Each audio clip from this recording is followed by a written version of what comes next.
नमस्कार। आज हम एक ऐसे ग्रंथ पर बात करने वाले हैं जिसे भारतीय साहित्य का सार माना जाता है और भक्ति परंपरा का शिखर भी। हम बात कर रहे हैं श्रीमद् भागवत पुराण की। हाँ बिल्कुल, इसे भागवतम भी कहते हैं और 18 महापुराणों में इसका स्थान बहुत ही खास है, मतलब बहुत ऊंचा है।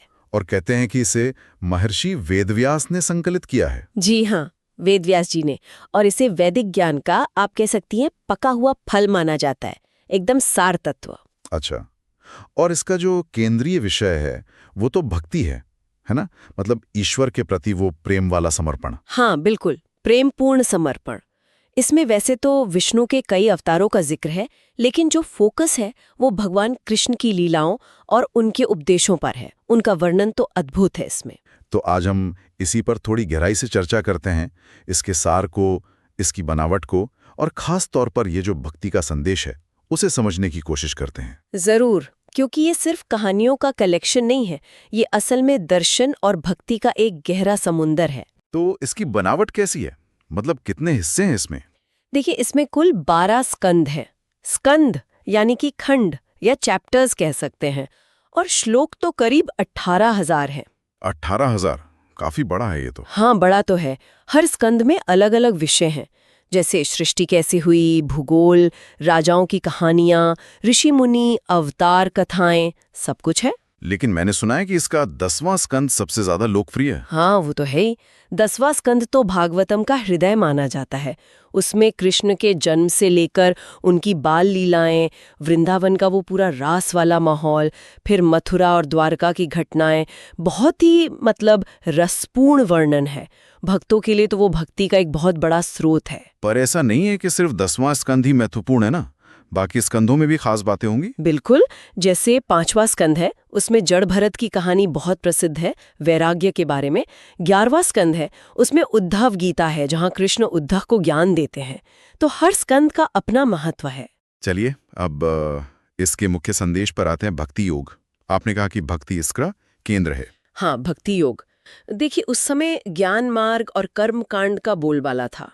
भागवतम ने एक तरह से ये बताया कि भगवान तक पहुंचने का सबसे सीधा, सबसे सरल और सबसे आनंद वाला रास्ता है प्रेम, शुद्ध प्रेम, बिना किसी शर्त वाला समर्पण।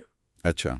और इसमें नवधा भक्ति का जिक्र आता है, मतलब भक्ति को प्रकट करने के 9 तरीके बताए गए हैं। 9 तरीके? जैसे कि? हाँ, जैसे श्रवण यानी भगवान की कथाओं को सुनना, कीर्तन मतलब उनके गुणों का गान करना, स्मरण उन्हें याद करते रहना, पाद सेवन, अर्चन, वंदन, दास्य भाव, सख्य भाव, और आखिर में आत्मनिवेदन यानी खुद को पूरी तरह सौंप देना। तो ये सिर्फ भक्ति के तरीके ही नहीं बताता, इसमें गहरा दर्शन भी है, जैसा आपने शुरू में कहा था। जैसे ये लीला का कॉन्सेप्ट है भगवान का, कई बार उनकी जो क्रियाएं हैं वो आम तर्क से समझ नहीं आती। सही कहा आपने, ये बहुत अच्छा सवाल है। लीला का मतलब है भगवान का दिव्य खेल। भागवतम कहता है कि भगवान मानवीय तर्क की सीमाओं से परे हैं।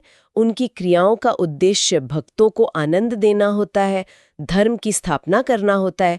वो मानवीय नियमों में बंधे नहीं हैं। अच्छा। यहीं पर वैराग्य का महत्व भी आता है, मतलब दुनिया की चीजों से मोह न रखना, अनासक्ति, ताकि मन साफ हो और वो ईश्वर की लीलाओं के गहरे अर्थ को समझ सके। और इसकी भाषा, मैंने सुना है कि वो इतनी सुंदर है, इतनी काव्यात्मक संस्कृत है कि बस सुनने में ही शांति मिलती है। हाँ, भाषा तो अद्भुत है, साहित्यिक सौंदर्य बहुत ऊंचा है। कृष्ण लीलाओं का, वृंदावन का वर्णन तो ऐसा है जैसे सब आंखों के सामने चल रहा हो। पाठक एकदम भक्ति रस में डूब जाता है। और इसका असर हमारी संस्कृति पर कितना गहरा पड़ा है? बहुत गहरा। खासकर जो वैष्णव परंपराएं हैं, जैसे गौड़ीय संप्रदाय, वल्लभ संप्रदाय, उनके लिए तो ये आधार ग्रंथ है। फिर आप देखिए हमारे शास्त्रीय नृत्य, कथक, ओडिसी, मणिपुरी, इनमें कृष्ण लीला के जो पद होते हैं वो ज्यादातर यहीं से लिए जाते हैं। संगीत में, चित्रकला में, साहित्य में, हर जगह इसकी छाप दिखती है।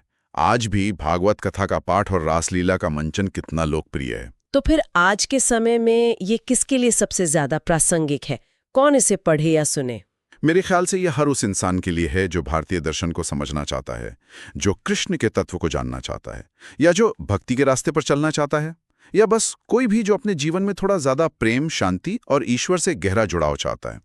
इसकी शिक्षाएं टाइमलेस हैं, सार्वभौमिक हैं। बिल्कुल। तो संक्षेप में कहें तो श्रीमद् भागवत पुराण सिर्फ एक पुराना ग्रंथ नहीं है, ये एक तरह से गाइड है जो प्रेम, भक्ति और समर्पण के रास्ते से जीवन के परम सत्य तक ले जाता है। एकदम से इसकी कहानियां, इसके उपदेश ये कभी पुराने नहीं होते। ये दिल को साफ करते हैं, मन को शांत करते हैं और जीवन में भक्ति का रस घोल देते हैं। और जाते जाते एक सवाल सोचने के लिए छोड़ जाते हैं। हाँ, ये सोचने वाली बात है कि भागवतम में ये जो लीला की बात कही गई है, मतलब ईश्वर की वो क्रियाएं जो हमारे आम तर्क और समझ से अक्सर परे होती हैं, वो आज के इस वैज्ञानिक और तार्किक युग में किसी व्यक्ति के अपने आध्यात्मिक जीवन को और ईश्वर के साथ उसके रिश्ते को कैसे और गहरा बना सकती हैं, इस पर विचार किया जा सकता है।